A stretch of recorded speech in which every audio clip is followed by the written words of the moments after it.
Tanggungjawab sosial untuk masyarakat kurang bernasib baik. Bagi menyahut cabaran itu, sebuah restoran di Ibu Negara menghabiskan wang ringgit semata-mata untuk menyediakan makanan kepada golongan tidak berumah. Sasaran mereka golongan gelandangan dan merempat sekitar ibu kota. Setiap malam Ahad, restoran Kechara Soup Kitchen akan mengagihkan makanan kepada mereka. Menurut Presiden Kechara Soup Kitchen, Ruby Khong, pihaknya telah menganjurkan pemberian makanan percuma itu sejak 2006 lagi.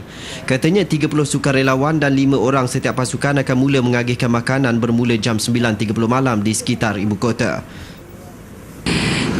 Every week, every Saturday night, we start about 9:30 to start packing up all the food, and then all our volunteers will leave our centre about 10:30, 11 o'clock, and we will go to different parts of Klang Valley, like here in Chowkit. We also go to Masjid Jamik, Masjid Negara, Pudu Raya. Menurut Ruby, pihaknya akan membuka sebuah ibu pejabat yang berpusat di Jalan Imbi pada bulan Mei ini. Ibu pejabat tersebut akan menawarkan perkhidmatan dobi, pemeriksaan kesihatan, makanan percuma setiap hari dan peluang pekerjaan untuk mereka yang tidak mempunyai kerja tetap.